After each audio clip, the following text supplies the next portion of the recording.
2022 жылғы балаларға жолдаманы қалай аламыз? Госсатты таңдау деген сөз шықпай тұр деп барлығыңыз жазыпсыздар.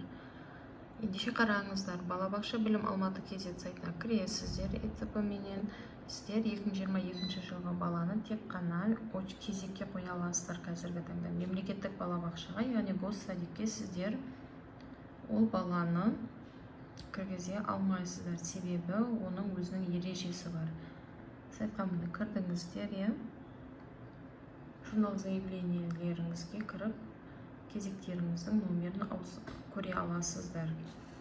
2022 жылғы балаларға набор тек қана май айының соңғы апталарында ашылады. Яғни мектепке кететін балалар балабақшамен қоштасқан кезде сол кететін балалардың орнына қарай орын беріледі. Яғни май айының соңы деген ол получается июньнің 1-нен группа ашылатын болса, июнь айының 3-нен получается ол кезде сіздер направлениені либо 27-сінен орын беріледі жолдамаға, либо 20-сынан, яғни сайтта хабарландыру шығады.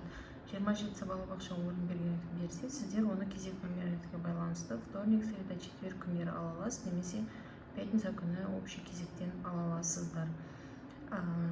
Міндетті түрде егер 20-сына орын берілетін болса, сіздер мына күндері орынды ала аласыздар.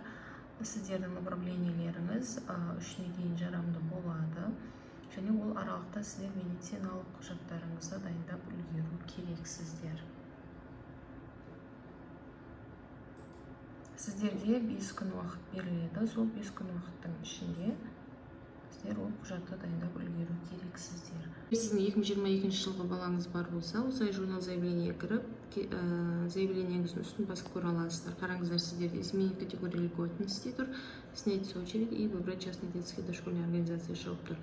Май айының соңғы апталарында выбор государственной детской дошкольной организации деген батырма пайда болады. Ол батырма сол кезде ғана актуальны болады.